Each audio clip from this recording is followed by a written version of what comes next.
Yo, Big Jock Concrete Chronicle podcast, man. You know, some of my viewers been hitting me up asking me to break down this career offender thing for them under the federal statute, right?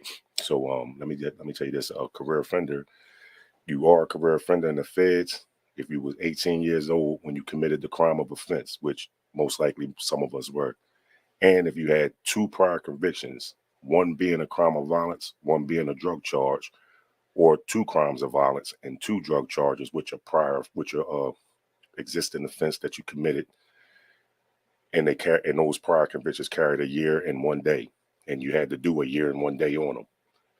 So then you got three felonies that makes you a career offender.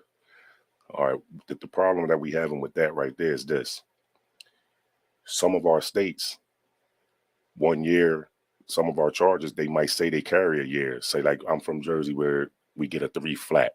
A three flat only carry 9 months. But when the feds is looking at it in your paperwork, they seeing 3 years. They don't break down in our paperwork that a three flat is 9 months and you can come home off of it. So that's the problem I had, and that's why I was stuck until Johnson came out. But we have a United States Supreme Court ruling that's retroactive called Shepard, which says that you need to look at the plea colloquy of that state of that particular charge to see how much time does it actually carry. Now this is different from armed career, right? Armed career comes under the 922G, which if you've been convicted before and been to jail, you are a convicted felon in possession of a firearm. But under 922G, you got 924E.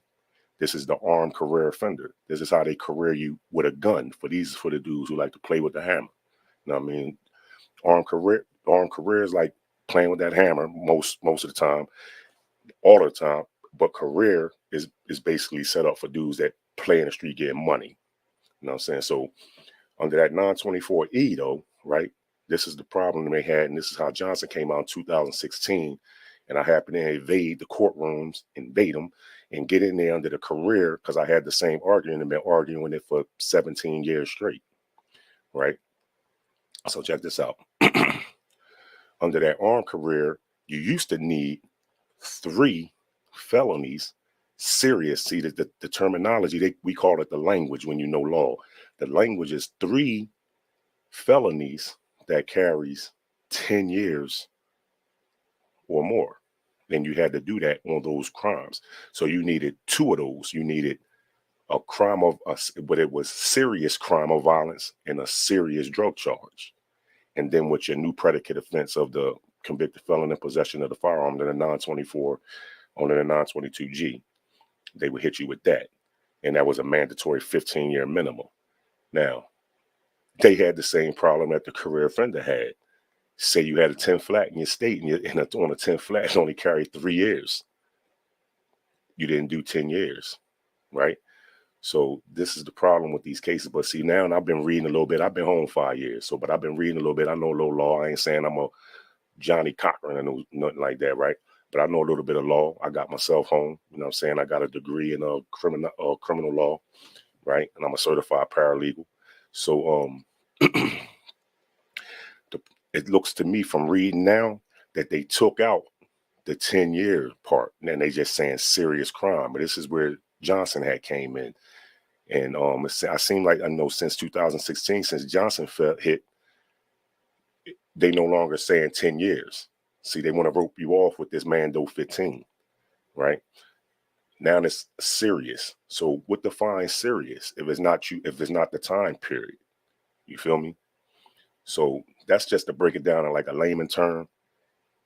Career offender, 2 prior convictions with the one you got now, if you catch one, with your instant offense, crime of violence or drug charge that carried a year, that you did a year and a day on. You had to do a year and a day. I ain't gonna say that carried it. You had to do a year or year and a day on your prior convictions. So if y'all got any relatives or people that's in there fighting that, just tell them to make sure that they tell their lawyers, because a lot of lawyers, man, they not gonna really fight for you because already know unless you paying them. You know, the feds, they give you court appointed lawyers. They not public defenders. They're real lawyers. You know what I mean? Not like the state.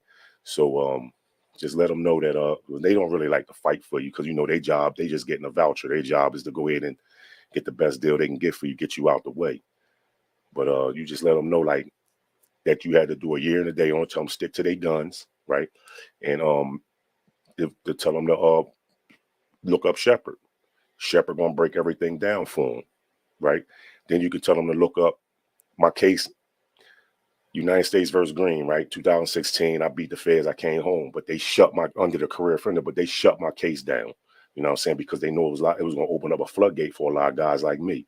As soon as I got out, they closed it. Boom. No more career offenders was getting out under the Johnson. But the argument is there. You know what I'm saying? So if you got any people that's careered out, you know what I'm saying, and they need a good argument, my argument is good, but you can't use my name. Now you can't use my case because my case is not going to get you the relief you're looking for to get remanded back to get your case reopened. Just tell them to go under Shepard or to even go up under Johnson. I came up under Johnson. So that's the difference. That's the layman breakdown of it.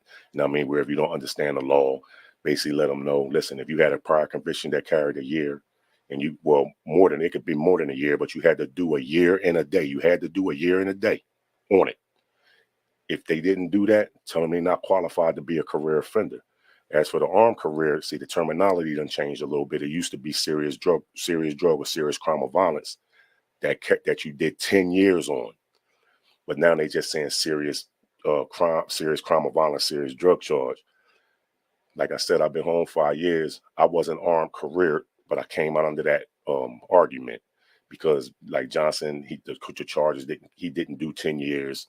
Just like I didn't do a year. I did 9 months on the 3 flat because it was ran concurrent with my 9 years in the state, but they don't see that. So that's basically just to cover that up for you.